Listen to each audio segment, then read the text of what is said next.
United States of America, December 7th, 1941.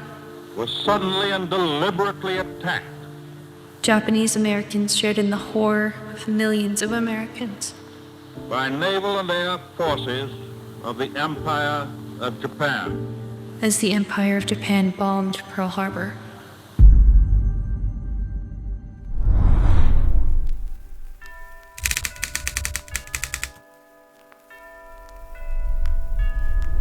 My story begins on Bainbridge Island. I'm 7 years old. Lily, get kindling ready for Papa's bus. He'll be home soon. Mom is stressed. Everyone seems to be.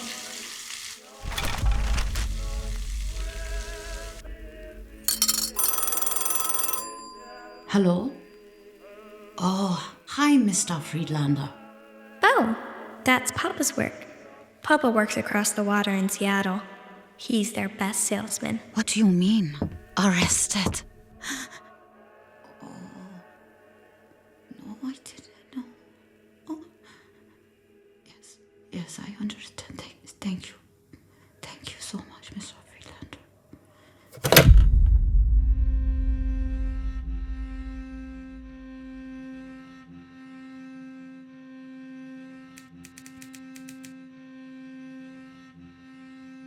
This farm originally belonged to my grandparents.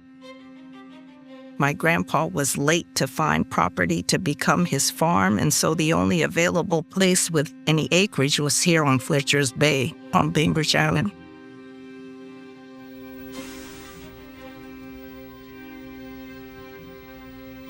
This is our farm, and that's me.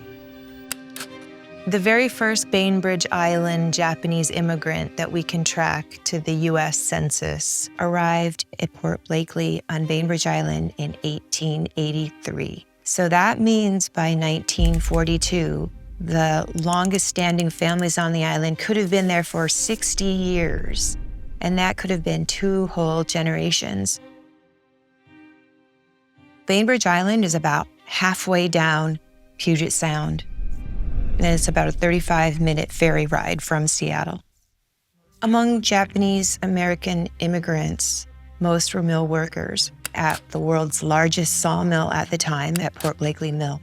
When the mill closed, the majority stayed on Bainbridge and became farmers. Bainbridge oddly became the world's largest producer of the Marshall strawberry, so there were many strawberry farmers, and some of the farms were expansive, hundreds of acres.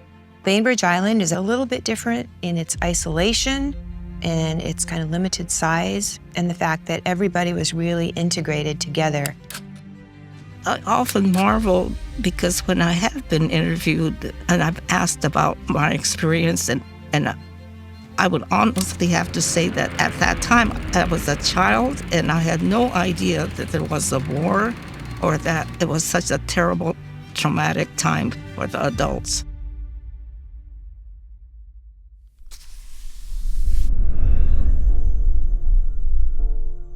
In today's news, we hear daily about the Alien Enemies Act of 1798. That was the driving force for the first round of forced removal, which was of Japanese immigrants, our first generation, who were rounded up by the Department of Justice and the FBI.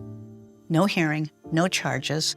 Many fathers just picked up, leaving families without the father, mother with their small children, taking these men away and putting them in Department of Justice camps. Japanese Americans became very frightened. If these people who had not done anything wrong were being taken away, could I be next? And so they started destroying everything that they had in their house that would tie them to Japan. Any letters from family in Japan, any books with Japanese writing. They were scared.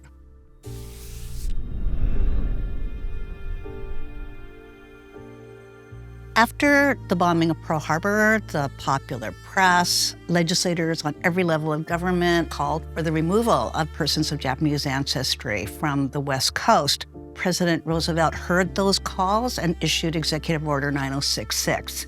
authorizing General John L. DeWitt, who was the commander of the Western Defense, to issue a series of orders.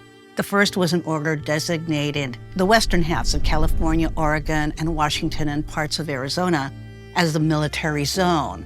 He then issued a curfew order that applied to German immigrants, Italian immigrants, and Japanese immigrants. But in addition, applied the curfew to persons of Japanese ancestry who were American citizens. So it was really the only American citizens that the curfew applied to were American citizens of Japanese ancestry. After that, there was a freeze order that he issued that said that persons of Japanese ancestry, citizens and immigrants alike, could not leave the area. And the next set of orders that came out was a series of 108 civilian exclusion orders ordering Japanese Americans in neighborhood after neighborhood across the West Coast to report for removal. Bainbridge Island was the first order that was issued that required persons of Japanese ancestry there to report for removal.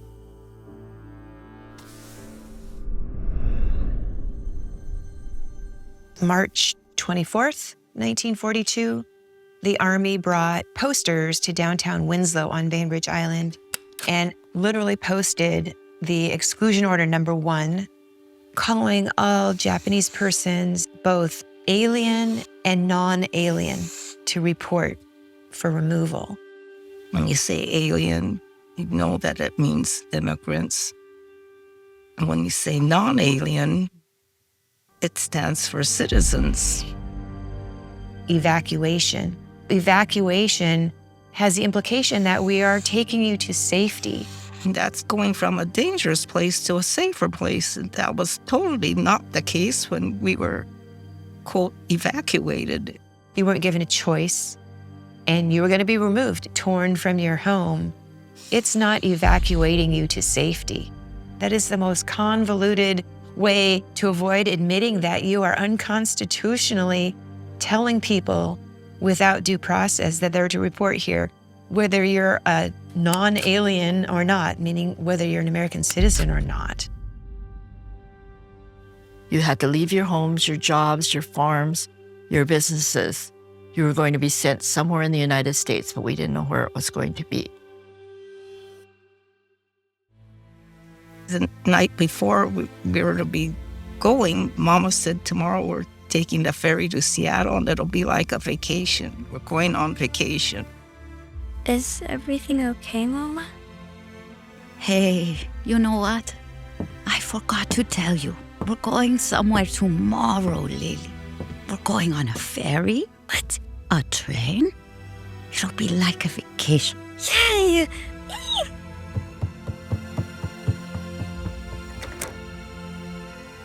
This would be the last time I would see my home for 3 years.